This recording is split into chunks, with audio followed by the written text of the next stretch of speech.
Welcome to the Irresistible You podcast. This is the place to get a dose of empowerment to create the life you crave and deserve. I'm your host, Amy Beltran, CEO and founder of Irresistible University.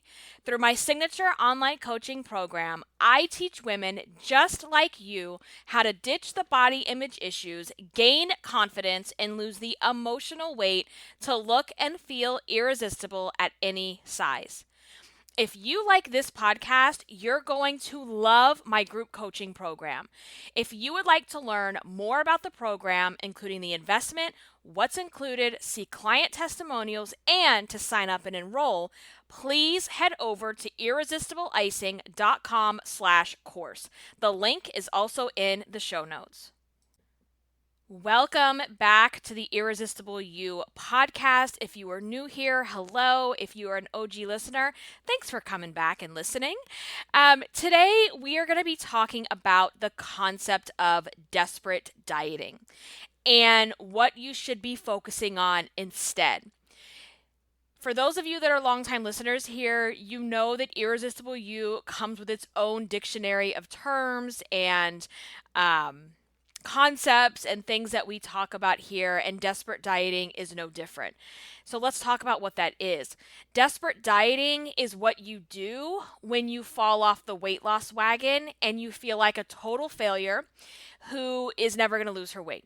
So out of that feeling of desperation, that feeling of misery, you decide to go out and find a quick yo-yo diet, a quick fad diet that promises to get the weight off as quickly as possible by a certain date.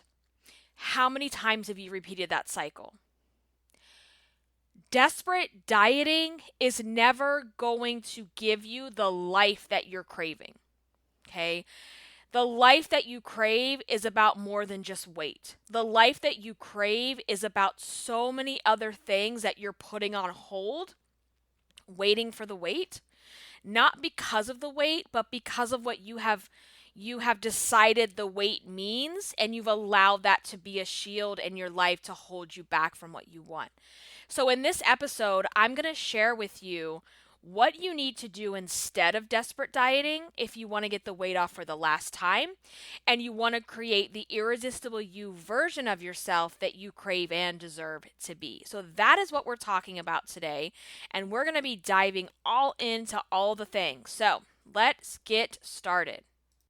All right, so first and foremost, I think what we need to do here is we need to break down the concept of desperate dieting and what that means in the first place.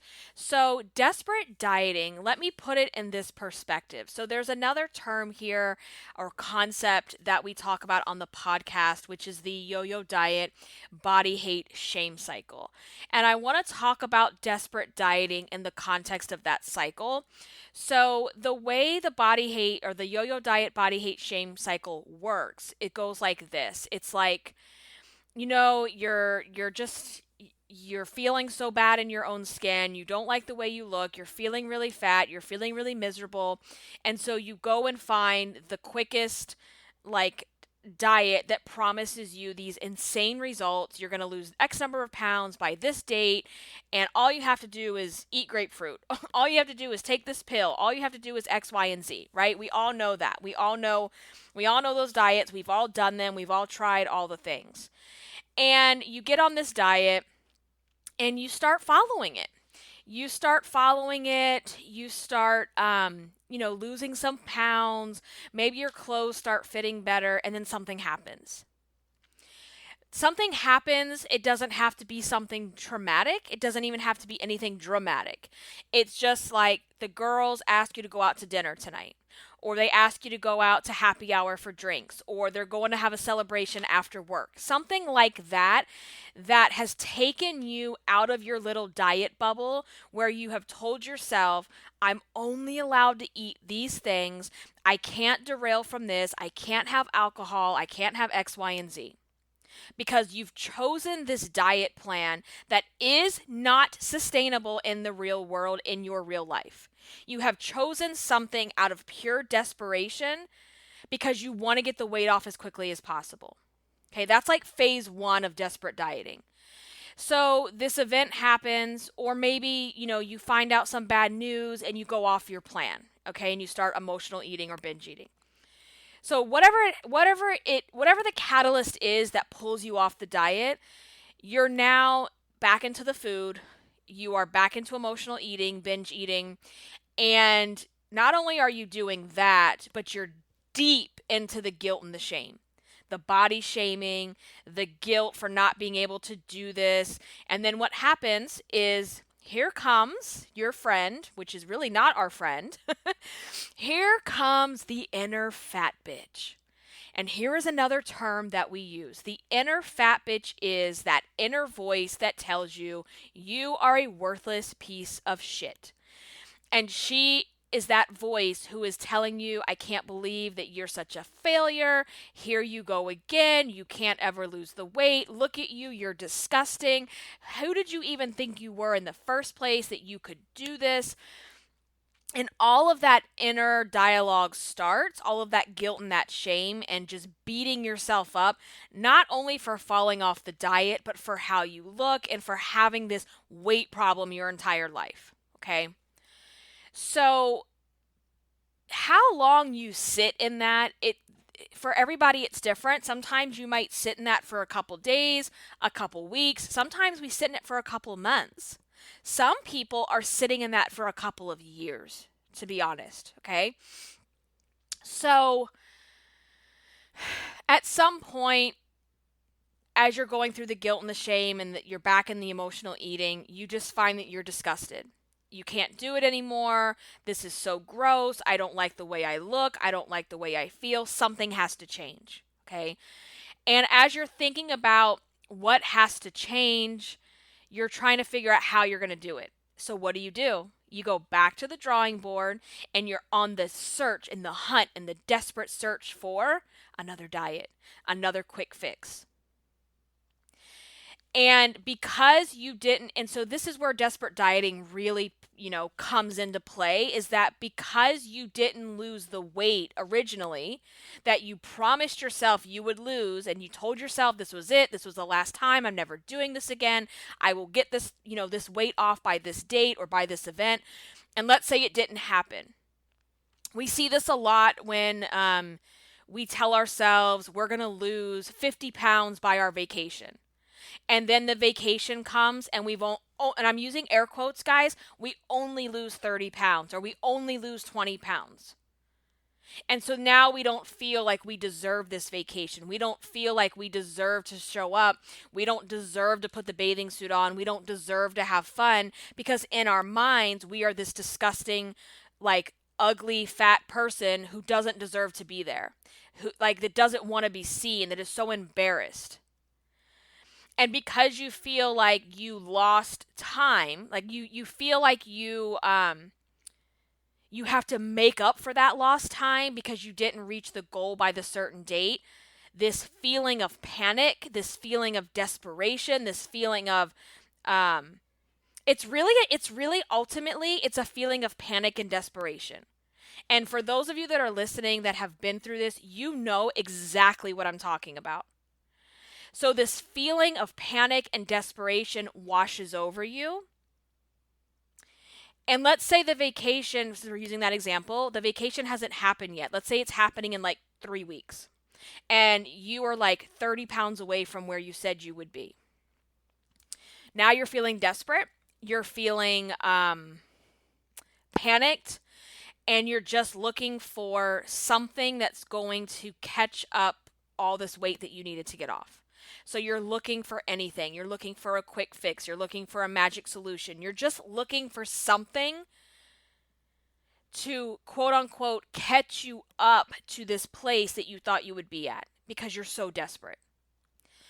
That is like one example of what desperate dieting looks like. This is just one example, okay? There are many, many different other examples I could give here, but we would literally be here all day recording this episode. So I think you get the point here, what desperate dieting is, where it comes from, what it feels like, and what I want you to get out of this episode is I want you to start switching your mindset out of desperation into long-term success. And long-term success in the sense of not just getting off the weight, but getting out of the guilt and the shame and the body hate shame cycle. Okay? Because that stuff will eat you alive. And so we have to get out of this cycle of desperate dieting.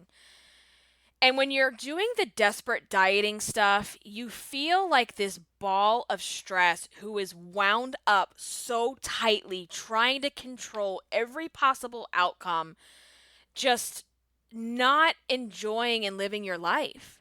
You are literally like just living your life for this number, living your life for this goal that you've set for yourself with this plan that is completely unrealistic. Okay? And then you sit around and you wonder, well, I wonder why that didn't work. When you put yourself on some kind of plan that completely eliminates fruit, or completely and tells you that fruit is evil and bad, or you put yourself on these plans where you're not even allowed to have a glass of wine or a cocktail with friends. And I see this day in and day out on Instagram. And I'm not going to mention names, but there is a person that I follow. And I'm actually getting to the point where I don't even know why I follow this person, to be quite honest with you. And she is right now doing this whole diet thing. And I'm thinking, I just want you to get help. Because this woman is nowhere near overweight. I don't even see an ounce of fat on her body. And she is completely torturing herself. She is just completely restricting herself. And it's I wish that she could see through other eyes how ridiculous it is. That there's nothing wrong with her body. There is nothing wrong with her lifestyle. And I wish that she could see how toxic this thing is that she's doing. Because it's just not, it's not a way to live your life. And I see it all the time. And that's why I tell you guys, like, yes, my podcast for the most part is geared towards women that have an actual weight problem, that are overweight or have been overweight most of their life. But I also have listeners who are not overweight. And I think that body shame and not loving yourself doesn't discriminate based on size. You could be 300 pounds or 100 pounds, and this is an epidemic among women, that we don't feel good enough. We don't feel thin enough. We don't feel pretty enough. And so when you don't feel enough of something, you will do things out of sheer desperation. You will do things because you think that is the only way to be enough, to be accepted, to be loved. And it's something we have to stop doing, because it's not, at that point, when you're desperate dieting, you're not living your life, you're existing. And it's a sad existence, and I can speak on this because I've lived it too, and I know what it feels like, and I never ever want to go back to that feeling. And here's the other thing, even when you start to adopt a more irresistible you lifestyle, you could still have these pockets of feelings that come in where you think you should be desperate dieting. We actually had this conversation inside of my coaching group a few months ago or so, where some of the girls were saying the same thing. And I've even had that feeling at times since I've had Javi, and I just want to get this weight off. And you have this desperate dieting comes over you. You're like, oh my gosh, like, maybe if I just do this, it'll kickstart me and I can, then I'll stop doing it. And it's like, that's the mentality we have to get away from. And so the difference starts to become when you notice that you're having those thoughts versus when you are deep, and I mean deep, in the yo-yo diet, body hate, shame cycle. You don't have the self-awareness to even acknowledge what you're doing, let alone to stop doing it. And so that's one of the things with Irresistible You is we really work on developing self-awareness to understand When are we going into inner fat bitch talk? When are we beating ourselves up? When are we reaching for desperate dieting? Okay?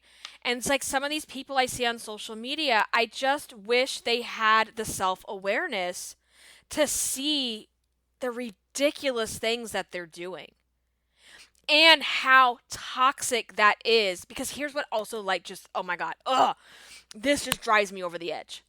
They post these pictures of their completely flat stomachs, okay? And they talk about their diet and how they, I'm not where I want to be, but I'm not where I was. It's like, no, bitch, you've never been overweight. You don't get to say that. Like, you don't get to say that. And then everybody in the comments is reinforcing how amazing they are. Oh, congratulations, you're going to get there. You look so good. What are you doing? Send me your diet. Send me your meal plan. And this toxic diet culture bullshit, it has to stop. It has to stop. And this is one of the reasons that I do what I do, and I will always do what I do here, and I will continue to be a voice that is anti-diet culture, that is teaching women how to love themselves outside of the scale, that is teaching women how to have a life that is not directly related to the scale, because I want to break that cycle. I want to break that cycle for a lot of people. So that's me about to get on a tangent, and we don't have time for that because you guys know how I get. But it fires me up because you deserve so much more than that, and you deserve to live a life that is not, sitting around eating a grapefruit and working out for 2 hours a day to punish yourself. And I know how that feels because I've done it, and it feels horrible. It feels horrible. So let me share a story with you guys, okay? Here's a great example of a desperate diet moment, okay? Because I told you they come in different shapes and forms. So I remember my husband and we were going to go, I think we were going to Houston. This was like when we first met. That's where my in-laws are, his family's from. And I didn't realize the trip was like coming up so quickly. Because again, back in that time, I was in zombie eater mode. I was in denial mode. I didn't have self-awareness. And I was deep in the the yo-yo diet body hate shame cycle. And all of a sudden, I was like, oh shit, this trip is like in a couple days. And I kid you not. This is so ridiculous. It was like 9 or 10 o'clock at night. And I was like, I'm going to go for a run. Number one, I wasn't even working out, period, at the time. And number two, I was not a runner. So I decide I'm going to go run around the neighborhood at 10 o'clock at night. And I went so hard that I think I almost threw up. Because in my mind at the time, out of desperation and misery, I thought, oh yeah, you're going to lose like 60 pounds in 2 days because this trip is coming up. And now we got to make up for lost time because you didn't do what you said you were going to do and blah, blah, blah. So that again is like that desperate diet moment. Okay. And that's maybe something we'll talk about in the Facebook Live, as I want you guys to come into the group when we do the live. And I want you to share, what are your desperate diet moments? And remember, all of this is private because it is in the private podcast community. So it's only people that are, part of this podcast. No one on your timeline, your aunts, your uncles, your cousins, your kids, your friends, they're not going to see it. Okay. So let's share our desperate diet moments, because I think there is value in hearing other people's stories, because when you are in the body image that, I need to come up like a quick acronym or something for this because it's like a mouthful. But when you are in the yo-yo diet, body, hate, shame cycle, and you're deep into it, you feel like you're alone. And I know for me, for so many years, I did not think there was anyone else out there that understood. And it's because I did it in a bubble. We weren't talking about this. We didn't have social media then. We didn't have these podcasts. We didn't have these discussion groups. They weren't a thing. And so I just thought I was this like weirdo who did these things. So I think there's value in hearing other people say like what they're doing or what they've done so that you feel validated in your own journey.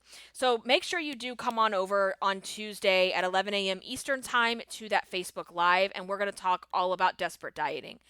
So now let's think about, instead of desperate dieting, I want to share at least 6 things with you that you need to be doing instead. These are things that you need to be doing if you want to break the cycle, if you want to lose weight for the last time, if you want to stop attaching your self-worth to the scale, and you want to finally create a life that you love and a life that you crave. These are the things that you should be focusing on. Okay? So, let's get into it. So, number 1. Okay, ladies? I want you to go ahead and start clutching your pearls, because I know you will. Because this one makes everybody clutch their damn pearls when I say it on our coaching calls. You ready? I want you to throw away your weight loss timeline. Yes. Please throw away your self-inflicted weight loss timeline. Okay? I know that that is so pearl clutching because it has been embedded in you through diet culture, through society, that you have to lose weight by a certain date. Because that's where desperate dieting comes from in the first place. Is I didn't lose the weight by the cruise. I didn't lose 100 pounds by the wedding or by the reunion or whatever. And so because I didn't do that, I suck. I'm a failure. I'll always be fat. I'll always be miserable. I can't do this. Pity party, want. Okay? And we have to get into a practice of thinking about things differently.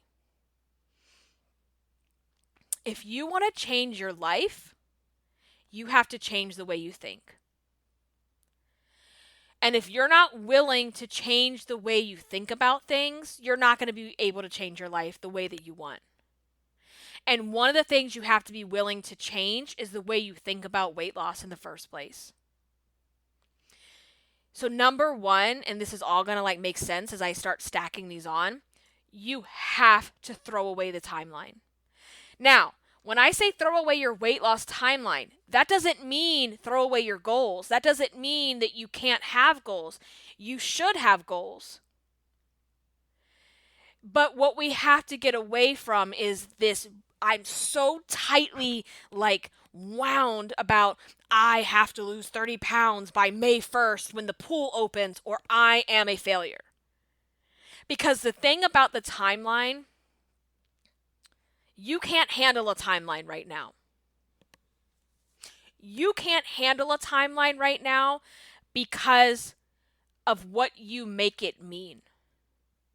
Because you attach, if I don't reach this goal by this date, I am X, like fill in the blank.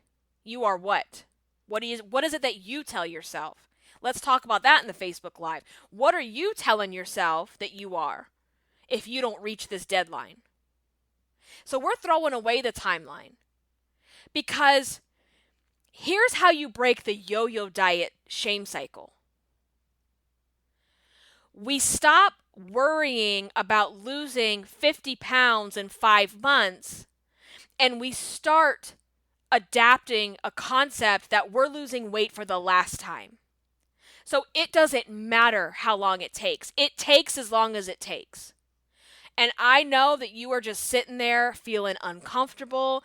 I know you sitting there feeling all the resistance, clutching them pearls, because you just can't even imagine doing this. But let's take a step back, okay? Rewind. Please explain to me how years of yo-yo dieting and desperate dieting are serving you. I'll wait.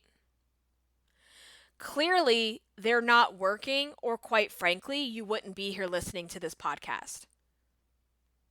So, if that's not working, why are you so hell-bent on hanging on to it? What if you just decided and made a decision, you know what? I'm going to try something I've never tried before.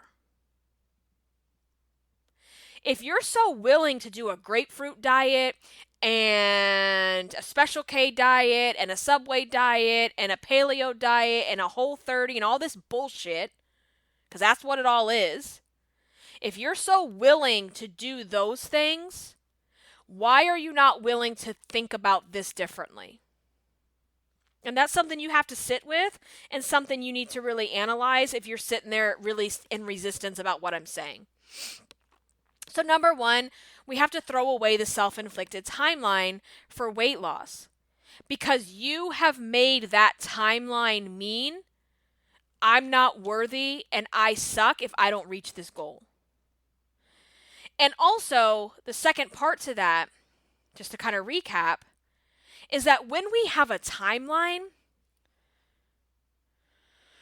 we're not looking at weight loss as the last time. We're looking at it as a temporary fix, which means we'll probably gain we're basically telling ourselves, if you just get the weight off by vacation, who cares what happens afterwards? When you start changing your mentality around, I don't want to just lose weight. I want to change my entire life. And the way that I'm going to change my entire life is to start changing my thoughts around food, my thoughts around myself, my thoughts around how I'm doing weight loss. Okay? So throw away those timelines. Okay? You can still have goals, and that's okay. But for right now, we're no longer going to sit around and think, I have to lose 30 pounds in 30 days. I have to lose 30 pounds by May 1st. And I'm going to get back to that as I go through this. So just hold those thoughts, okay? So number two, another thing that you have to adapt, this is another mindset shift, is you have to acknowledge that there is no quick fix or magic diet. I know, clutch your pearls again, girl. There is no quick fix or magic diet that's going to get you to that goal in the first place. Okay. Again, sure, those like desperate diets may have gotten the weight off for your event, but then what happened afterwards? You gained the weight back. So if you want a quick fix, if you want to lose 30 pounds in 30 days, just click off of the podcast right now. Just unsubscribe. Click off the podcast, click off the video if you're watching on YouTube, and go elsewhere, because I'm not about that life. Okay? If you want to change your life, regardless of what the number on the scale says in your journey, then this is the place for you. So, in order to do that, you have to do real work. Okay? The real work is not a grapefruit diet. The real work is not a Whole30 or a paleo diet. The real work is losing the emotional weight. The real work is having these hard conversations with yourself when you want to overeat. The real work is showing up when you don't want to show up. The real work is being seen when you'd rather hide. So we have to acknowledge there is no quick fix, because here's the thing. The way that you feel about yourself is not just about the weight. The way that you feel about yourself is so much bigger than the number on the scale. The way that you feel about yourself is limiting you from living a life that you really want to live. The way that you feel about yourself is you not how it manifests is you not showing up to play with your kids. It's you not going for the promotion. It's you not starting the business that you wanted to start. It's you not wearing the clothes that you wish you could be wearing. Because I don't care what your size is. You can wear the clothes. We're not living in the 90s or the early 2000s where the only plus size options are some ugly ass Lane Bryant clothes and Catherine's and all this other bullshit. We're not living in those days anymore. We got plus size fashionable clothes all over the internet. Okay? So it's you and how you feel about yourself. It's you and how you're allowing the weight to control your life. So no diet and no pill, nothing will fix that unless you are willing to do the work of losing the emotional weight. Okay? And here's another thing I want you to really, really think about as it relates to this. If you have a lifelong journey, struggle with your weight, with how you feel about yourself, your confidence, your body image, your self-esteem, what makes you think that just because you decide to go on a diet, you decide to go on a weight loss journey, that all of those things that you've been doing for the last 20, 30 plus years are going to magically stop because your diet started today? Really think about that. How badly you treat yourself, even when you're losing weight in a healthy way. So let me explain what I mean here. So when you start eating better, let's not even talk about bullshit diets. Let's say you're starting to eat cleaner, you're starting to eat in moderation, you're starting to eat healthy, and you're on this journey, okay? And then you have a stressful day. And because you have a stressful day, you emotionally eat and you overeat for the day. And then what do? You beat yourself up. You tell yourself you're a worthless piece of shit. You tell yourself, see, I told you you can't do it. And you go through all the inner fat bitch talk. Okay? And you're like, I told myself this was the last time. I would never do this again. I will never restart my diet. I will never overeat again. Couple things here. Number one, this goes back to, if you've been doing this, and this means overeating, emotional eating, struggling with weight, struggling with how you speak to yourself, if you've been doing all of that for a lifetime, it's not going to magically go away because you decided today, I'm going to eat better. Because you decided today, I'm going to start walking every day. You are literally going to need to learn how to reprogram your brain from a lifetime of beating yourself up, from a lifetime of desperate dieting. So you have to get out of the mindset of I'm starting over. There is no more starting and stopping, because that's another thing out of desperate dieting is like, well, I blew it. I went out to eat and oh my God, I was a human being and I had some drinks and I had an appetizer. Oh my God, I just blew it. I'm a horrible person. No, you're called a human being that went out and had a good time.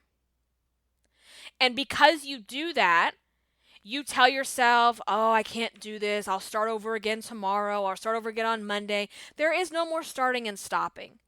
Because when you decide to throw the timeline away, this is now a journey, and a journey has bumps in the road. There is no more starting and stopping. It's now an opportunity to have a conversation with yourself about, how could I do this better next time? So, again, stop expecting a lifetime of habits to go away because you made the decision to go on a diet, because you made a decision to eat better. And understand that a true weight loss journey will have bumps in the road. A true weight loss journey will have so many different opportunities for you to learn how to talk differently to yourself. It will have so many opportunities for you to overeat and learn how to do it differently next time.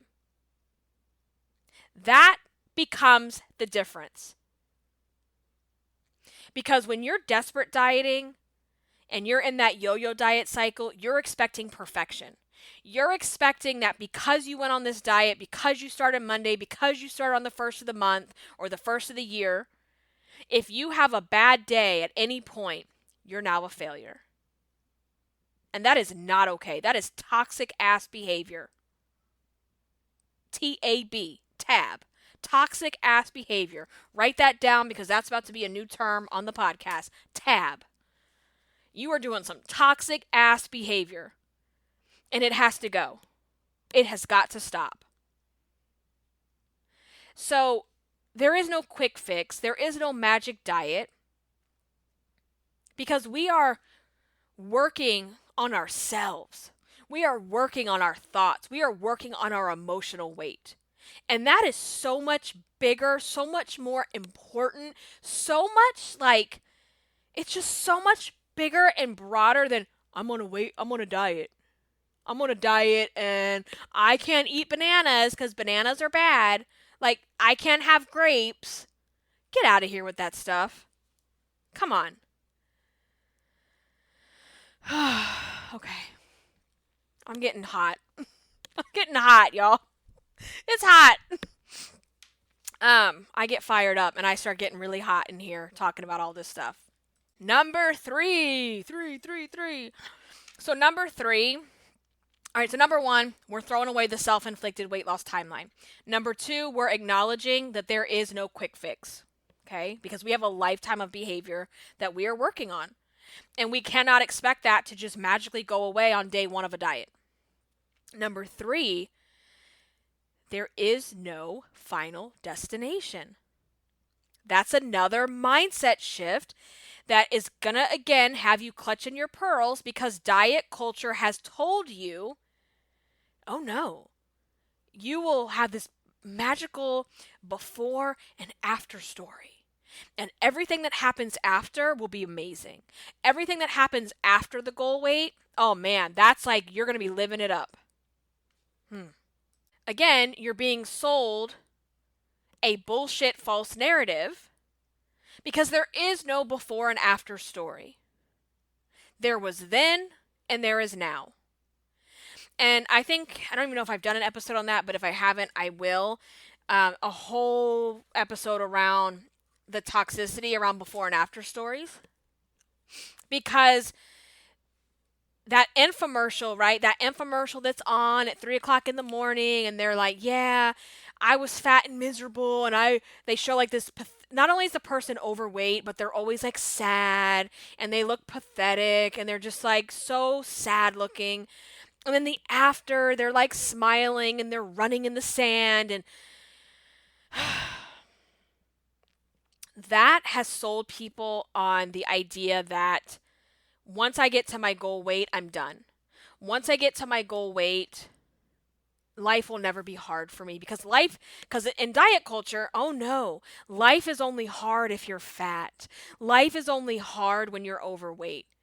So magically in your brain, you have connected the dots that, oh, well, if I'm thin and I lose weight, I won't be anxious anymore. I won't be depressed anymore. I won't hate my job anymore.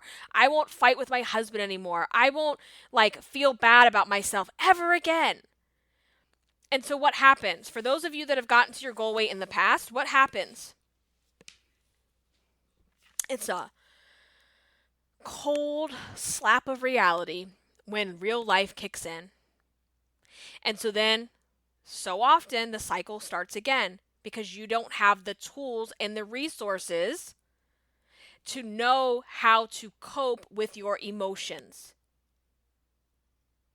And because you don't have those tools, you go back to the food because that's all you know how to do. Because this diet that you did never taught you how to handle your emotions. It never taught you how to think differently. And I say it all the time. One of the biggest skills in life that you can learn is how to manage your damn emotions. And we're not taught that. We're not taught that in school. A lot of us are not taught that at home. We're taught to just ignore what's going on and keep on chugging. And that doesn't work. So there is no final destination. And I don't say that to be like doom and gloom and negative and all this stuff, but it's like, if you have a final destination in your own development and you don't plan on working on yourself anymore, then you might as well consider yourself dead because your growth has died. So even when you get to your goal weight, you're not done because now you're in maintenance. And And you don't get to your goal weight and then go, well, I guess I'll go back to eating all the shit that I used to eat because now I'm skinny. It's like, no, you have to continue doing what you did to get there. Plus, you're going to have other stuff that comes up now. Because now that you get the weight off, what happens? Your brain hasn't caught up to your body. So in your head, you're still the fat girl. You got the inner fat girl, like, it's like the inner fat girl dilemma, where you still think like an overweight person. And then you see a picture and you're like, oh, that's what I look like? I thought I was so big. Or you still automatically go to the plus size section. Or you still automatically don't look for certain types of clothes because you don't think you're allowed to wear them, because you didn't do that work on the way down. Or for those of you that have had weight loss surgery, and I have people in my coaching program that have had weight loss surgery, they've had loose skin surgery, and they still ended up working with me because they had these surgeries that they thought it was going to fix them, and it didn't. It physically got the weight off and helped with that, but the feelings, the emotional weight, the inner fat girl stuff, it's still there. So there is no final destination. We're just in a continuous loop of growing and developing. So I think this kind of ties into throwing away the timeline for you to understand this is not a race to get the weight off as quickly as possible. This is the rest of your life. This is your life. Okay? This is your life, and I need you to take it seriously. This is your actual life. And the weight is one little component of it. It's just one component of everything else that's going on. And just because you get weight off doesn't mean you never have another bad thought about yourself. Of course you're going to have bad thoughts about yourself the rest of your life. You're going to have days where you look in the mirror and do not like what you see. So that's why you have to like get these skills in your tool belt on how to talk better to yourself, on how to think differently. Because your body, even though you lose weight, your body's still going to go through changes the rest of your life. There's this other thing that happens in life, and it's called aging. And so then you're going to have all kinds of bullshit around aging because you didn't learn how to love yourself no matter what. You didn't learn how to have conversations with yourself when you don't like what you see in the mirror. So stop thinking that you have failed. Like, this happens all the time. Like, you lose your weight and then you look in the mirror one day and you don't like what you see and you think that you have failed. You haven't failed. You just haven't learned how to talk differently, how to think differently, how to lose the emotional weight. You haven't learned how to have a relationship with you. You know, think about the relationships in your life, be it your children or your husband, your wife, okay? Do you like them all the time? No. I love my husband. I love my children. There are moments and pockets of time in the day where I don't like what they do. But that doesn't mean I've stopped loving them. I may not like a certain behavior. I may not like a certain sound. I may not like a way that they do certain things. But I fundamentally love and adore them still, unconditionally. And that's where you have to get with yourself, is that you have to unconditionally love yourself, even when you overeat. Even when you don't think you look amazing. Even when you want to beat yourself up. It's okay to have bad thoughts. It's okay to not like what you see in the mirror. It's okay to overeat. You're human. But that is all of this is part of the process of getting yourself out of desperate dieting culture mind. Because diet culture has taught you, it's like, oh my God, if I have an X or a red mark on my calendar because I didn't work out, I'm now like this shit person. It's like, no, it's called being a human. It's called you're not perfect. And you need to tell your, you need to tell your ego to take a back seat. You need to tell your ego to slow its roll because your ego is the one driving all this stuff. Because I hate to break it to you, you're not perfect and you're never going to be perfect. There is no amount of weight loss that will make you a perfect human being. Period.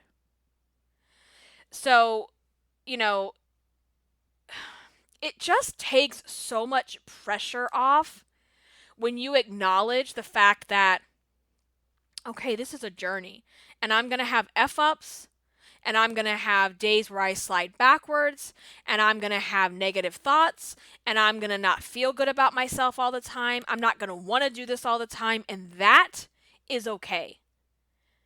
And it's like, I don't know, it's like that's the magic, guys, is when you acknowledge that this is how it's supposed to be and that I have to rewire my brain for all the toxic shit that diet culture has taught me to believe about myself. And I get to decide to do things differently. I get to decide to break this cycle because I want to. All right, so number 4, something that you need to start doing to get out of desperate dieting is you need to focus on consistency. Stop focusing on perfection. Instead, I want you focused on consistency. And when I say focus on consistency, this is where we're going to start focusing on the behaviors and not the goal. So this, again, all connects back to throwing away that timeline. So let me give you an example of something that I'm doing right now as I'm going through my postpartum weight loss journey. So I know that I need more activity in my life. I need to move my body more. I need to be burning, like I need to get into like that cardio to start kind of building, like burning more fat. But I'm a very busy person right now, and I'm also energetically spent.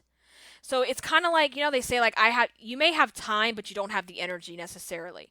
So where I'm at right now, I am running low on both of those things. Okay. And, the old me would say, okay, like let's get into desperate dieting. You have got to get in 10,000 steps a day off the jump. Now, and we can work up to 10,000. Let me explain something. Throughout my pregnancy, I did not work out consistently. And then after I had the baby, after I had Javi, I had a really hard postpartum period. There's a whole episode around that. Those of you that have been with me for a long time, you already know what I'm talking about. I had a life-threatening condition. I was put back in the hospital twice after I had him. It was a very hard time, okay? So when I finally was ready to get back into my weight loss, my body felt like I was starting from ground zero.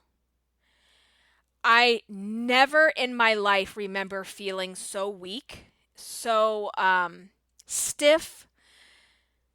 Everything just hurt. Like everything hurt. It hurt to turn to the side. It hurt to bend down. It hurt. Just everything felt hard. Okay? So if I would have said to myself, I can't believe you gained all this weight from the baby. I can't believe it's taken you almost 4 months to get back in the swing of things. You know what? You fat bitch, you better start walking 10,000 steps a day. That is desperate diet mindset. Desperate dieting would have told me to do that. The old version of me, before I started doing my Irresistible You framework, would have told me to do those things out of desperation and disgust. But instead, I can see myself of like, look, yeah, you gained 60 pounds and that's what your body had to do. And you had a really hard postpartum period and it's okay.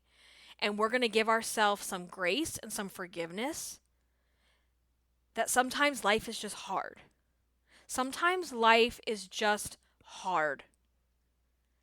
But just because life is hard doesn't mean we get a pass at creating what we want for ourselves. And so I told myself, as of March 1st, I started on March 1st, we got to start moving our body consistently. Because I still wasn't working out and walking consistently. And so I told myself, we're going to start doing this consistently, and we're going to set a goal that is achievable, that is a little bit more than we're doing on a normal basis, that's going to give us a little extra, but it's not so much that it's going to feel like shit doing it. Does that make sense? So what I decided to do is that every single day in March for 31 days, I will put in 6,000 steps a day. Okay? Because right now, 10,000, that would so here's the thing. If I were to tell myself 10,000 steps a day, I'm going to set myself up to fail. Because it already feels hard. It already feels unachievable. Because it probably is right now with given where my energy levels are, where my time is between the business, between my two children, between just trying to have a life, and getting back in the game when I feel like I was starting from scratch. But it's not about how many calories am I going to burn? How much weight will this let me lose? How much can it's not about that. That is not why I set the goal. I set the goal because you have to have consistency if you want to stop desperate dieting and you want to actually lose weight for the last time. You have to build consistency in yourself. And here's one of the reasons why. It's not about the weight loss. It's not about how many calories. It's not about any of that stuff. What it's about is about you proving to yourself that you're going to do what you say you're going to do. Because when you have been in the yo-yo diet, body hate, shame cycle for so long, here's what you've gotten really good at. You've gotten really good at letting yourself down.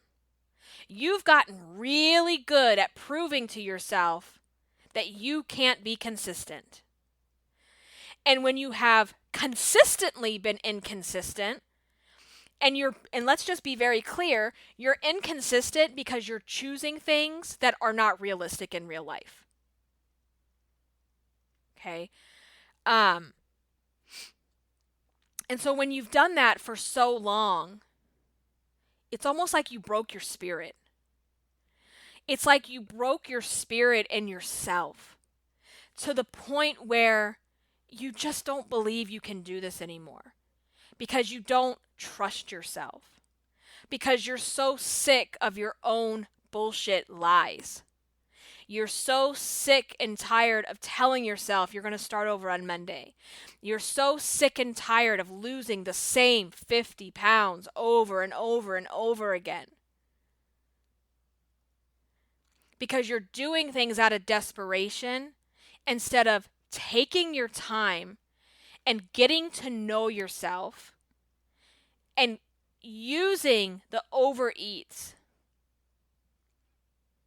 and the negative behaviors as ways to learn about who you are and how you can change it. Because you're so wrapped up in that ball of nerves and desperation that you're in denial when things aren't working out. You're in denial about how bad stuff really is. Because you don't want to deal with it. You don't want to deal with what's really going on. And if you would just let yourself unravel from that ball of control and nerves for a little bit and say, okay, let's take a real inventory of what's going on in my life. How am I showing up? How am I being consistent? What is it that I want? Why am I choosing these diets? How do I want to change my life? Because continuing on this yo-yo diet, body hate, shame cycle, it is not a way to live. I speak from experience. It is not a way to live. It is absolutely miserable, is what it is. So consistency is what you need in your life. And we're not going and getting consistency from the grapefruit diet or some other bullshit fad diet or the skinny fitness model on Instagram's detox tea that she's selling you. That's not where we're getting consistency. We're going to build consistency in ourselves by setting an achievable goal, and then we get to do something else. This is number 5. We get to show up. We get to show up for ourselves. You have to now show up. You don't get to zone out. You don't get to tell yourself, oh, I'll do it tomorrow. I'm tired. Well, I'll start over on Monday. Because every time you do that, once you've set this goal for consistency, you're chipping away at your trust. You are chipping away. Get like a little like, I don't know what you call it. Like the people that like look for diamonds. I don't know what those things are called. You're chipping away at your confidence. You're chipping away at your trust. And what does that do? It completely dissolves your self-esteem, your self-worth, and your self-love because you don't have belief and trust in yourself. And the number one way to build your confidence is to do what you say you're going to do. Think about it. When you do what you say you're going to do, it starts to boost. Like imagine your confidence is like a little, it's like your phone, like the phone battery, and your percentage just starts going up every day. And so that's what I decided to do is like I have got to just get back in the game and start being consistent and showing up. Even if I'm not doing anything else, the way I want to be doing it, I'm going to stick to this because this is going to prove to myself that I can be consistent and show up. And especially when I don't want to do it. And I've been putting all of this on my Instagram stories. So make sure you're following me. I am at Irresistible Icing. And every day I've been sharing about my journey with the 6K a day. And there was a time last week where...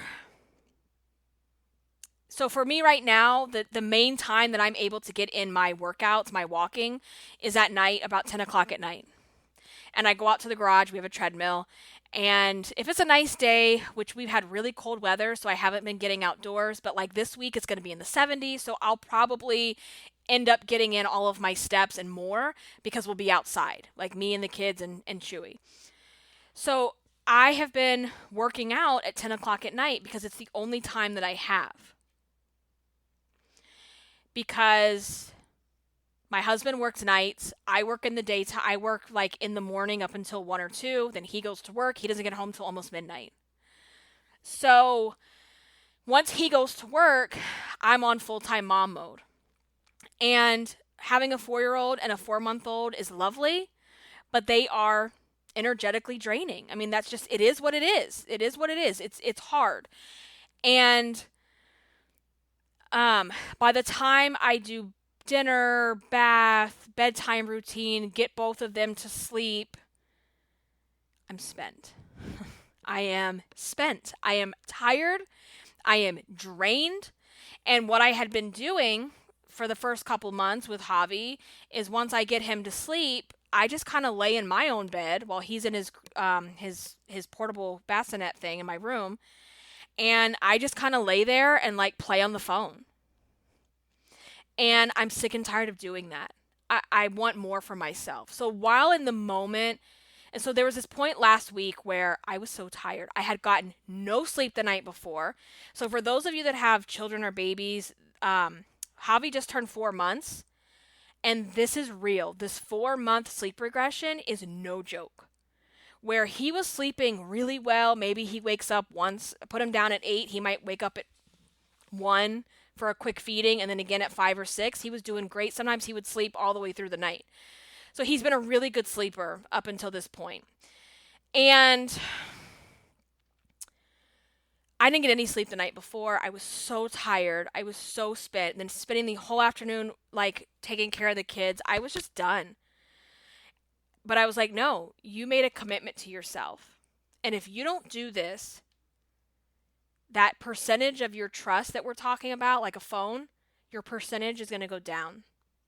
And then it makes it easier the next day to say, F it, I don't want to do this. So, got my shoes on, went out to the garage, got the baby monitor, got my phone, and I did it.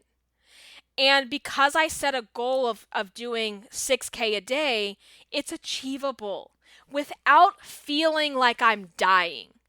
Because again, it's not about how much weight will this burn, how many calories am I going to burn. It's about, let's just build our trust and our confidence back to be consistent. So you have to have consistency, and then you have to show up for yourself. And showing up for yourself means, here's the other thing about it.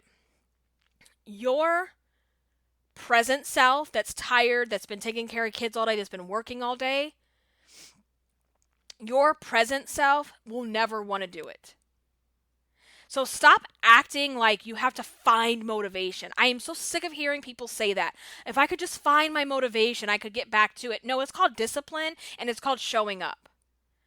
Because motivation ebbs and flows, right? It just ebbs and flows. It is not intended to be this long-lasting thing that we just always have. And that if we had to have motivation to go to work every day, you wouldn't have a job.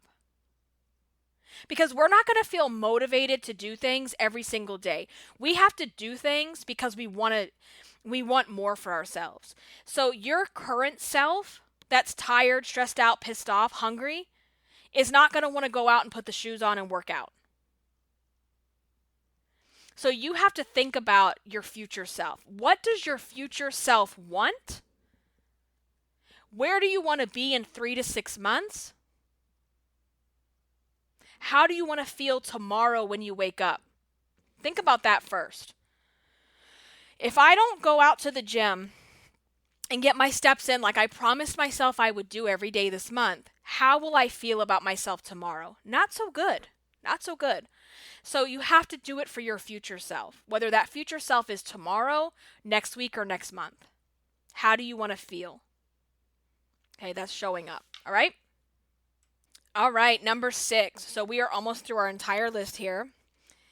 The number 6 thing that you have to start doing to quit the desperate dieting is self-care. And let me explain what I mean here. There's a lot of components, a lot of layers of self-care. And while self-care can be a massage, and that's lovely and that's beautiful, it's not just a massage. It's also having the hard conversation with yourself when you don't want to go do the thing you promised yourself you would do. And that was something I had to do last week, is like going out to the gym by myself to have some time alone, to focus on working on me. That's also self-care. You know what? Even though it's 10 o'clock at night and I'm in the garage and it's cold and I'm on the treadmill, that's self-care. That's the not so glamorous side of self-care. Because in order to become the woman that I want to be, to get to where I want to go, this is the work that has to be done. And it doesn't always look like a glamorous day at the spa. And that's something I want you to embrace. Now, going and getting massages, getting your hair done, getting your nails done, I encourage all of that. Because that stuff, while it's part of self-care, it's going to make you feel so much better about yourself. What I don't want you doing is I don't want you holding self-care hostage for a goal weight. And that is what diet culture has trained you to do. It's like, well, you're not allowed to get a massage. You're not allowed to buy new clothes. You're not allowed to go do your hair until you lose the weight. And it goes back to why I believe before and after stories are very toxic. Because in the after, the person has their hair done, their makeup's on, their nails are done. And the before, they're just sad, they're pitiful, they're pathetic, they just look like they rolled out of bed. You have to train yourself now, no matter what size you are, that you are worthy and deserving of self-care from yourself, no matter where you are on the scale. Because if you're throwing out desperate dieting and we're throwing away the timelines, I don't want you waiting for the wait. That is a waste of your time. You are literally wasting your life away waiting for the wait. So, should you go out and buy an entire new wardrobe when you know you're going to be losing weight? No. Should you go out and buy a couple of key pieces that are going to make you feel really good now? Yes. Yes, because here's the thing. You're not living your life 50 pounds from now. You're living your life right now. So I want you to take care of yourself at the size you are now. And again, let me tell you, this takes off so much pressure. It takes away so much pressure when you give yourself the permission to look and feel good at this size. And I did that recently too. So I'm at this really strange place in my postpartum weight loss journey where my pre-pregnancy jeans, girl, they don't fit right now, okay? We're not even about to get in those right now. But my maternity pants are literally falling off me. When I put them on, they start falling down. So I was like, okay, I'm really done wearing leggings. I can't wear any more black leggings right now. Plus, it's about to start getting hot, okay, warm. And I was like, I need a new pair of pants, a new pair of jeans, because I love to wear jeans. So I bit the bullet. And, I am normally a size, we're transparent here, right? I'm normally a size like 14 before I got pregnant. And right now, I bought a pair of jeans, it's a size 18. So it's 2 sizes bigger than what I normally would wear. But here's the thing. There is no shame in going up a size or 2 or 3 or however many you need to go up. There is no shame in that because here's what happened. I am sitting here wearing a pair of jeans that fits my body today, that looks good on my body today, that makes me feel confident, that makes me feel like a human being again. Because sitting around, I love me some leggings, but it's like I can't wear leggings every day. I start not feeling so human. And so I feel really good. And here's the thing with the size. Because I could sit here and go, oh my God, a size 18. I haven't been a size 18 and I don't even know the last time I was ever a size 18. It's been a long time. It's been a long time, okay? And I could sit here and beat myself up and call myself names and blah, blah, blah. But here's the deal. What is that going to accomplish? What does that accomplish? It accomplishes nothing. So I don't really give a shit about the size right now because here's the other side to it. Remember how I said this is a journey, right? This is a temporary stop in my journey. Because as long as I'm putting in the work, as long as I'm staying consistent, as long as I'm showing up, I know the weight will follow. And I'm not worried about when it's going to follow because it will follow. And then eventually, these jeans are going to be loose and we're going to be packing them up in the donate box. So, if you don't feel good in your skin because you've gained weight, that's one thing. And that feels awful. And I hear you and I'm with you, okay? But to then punish yourself by not wearing clothes that fit you, by not wearing clothes that flatter the body you're in now, that adds an additional layer of suffering that is actually optional. Because you can't rip the pounds and the weight and the stomach off today. Okay, it just doesn't work that way. And even if you're eating right, you're exercising, this weight isn't coming off quickly. It's not going to come off in a few weeks. It's not going to come off this month probably in the amount that you need to change sizes, okay? So why not take away some of that unnecessary suffering and go and buy the clothes that fit you now? Why are you so ashamed of it? It's not defeat. And I think that's what a lot of you think is well, if I buy the bigger size, then that means I'm not going to be motivated to lose weight. I don't know about you, but I don't feel really motivated to lose weight or live a happy life if I'm sitting around hating what I look like in the mirror because of the clothes I'm wearing.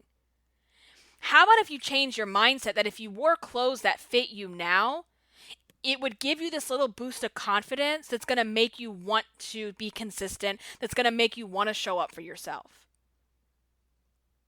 Because when I get up in the morning and I don't do my makeup and I kind of roll out of bed, guess what the rest of my day looks like? It looks pretty shitty.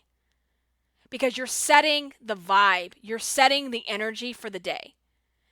When I wake up in the morning, I get dressed, I put my makeup on, I put my jewelry on, I put my outfit on, I wear jeans. I feel much better and more confident. I go out and I attack and tackle the day. Okay, so self-care is so important. It is so necessary, and it is not something you hold hostage for goal weight. It is something that if you want to get to goal weight, you have to start doing. And even yesterday, so my husband had bought me a voucher for a massage for Christmas, and it was actually getting ready to expire. I was like, oh, I better go use this. And I haven't had an actual it's like a foot massage reflexology place that I go to, and it's amazing. And I had not been there since a year ago, since, this whole, what happened a year ago. And I had not been there in a year. And so I went, and it was amazing.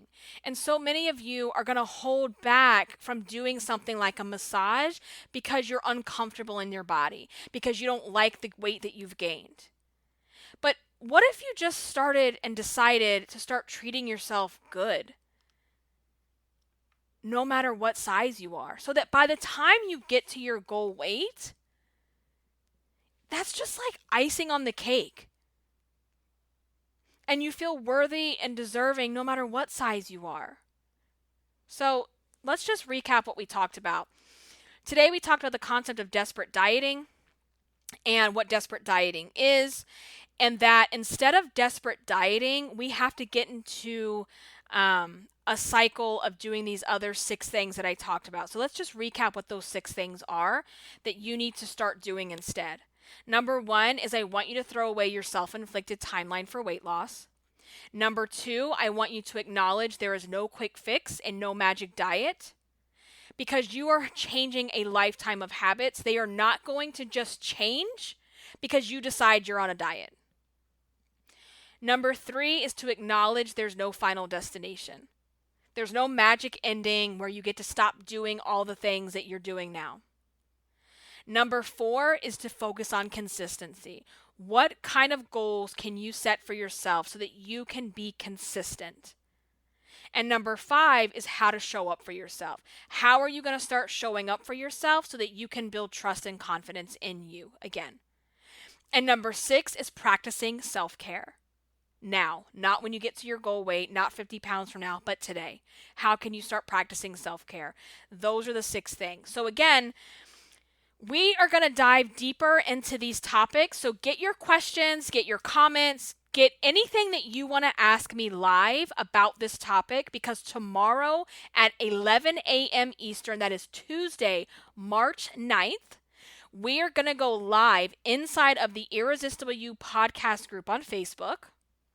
And that is your opportunity. It's kind of like the after show of the podcast. So you listen to the podcast, you take your notes, you let it all digest, and then I want you to come up with your questions. I want you to come in there and let's discuss what you've learned here today. Let's break these concepts down. Let's get you the answers that you need, and let's talk about it some more. So tomorrow, Tuesday, March 9th, 11 a.m. Eastern, we will be going live inside of the free Facebook group. So if you are not a member, you need to get exclusive access. It is free to join. Make sure that you go and do that. The link is in the show notes, or you can search Irresistible You on Facebook in the groups column. All right, guys, I think that is it. Again, if this has been helpful, please head over to Apple Podcast and leave me a rating and review. That is the number one way that you can support this podcast, to make sure that we keep putting out good content, to make sure that we find other women that need to hear this message. Thank you so much for listening. Until the next time, stay irresistible. Bye, guys.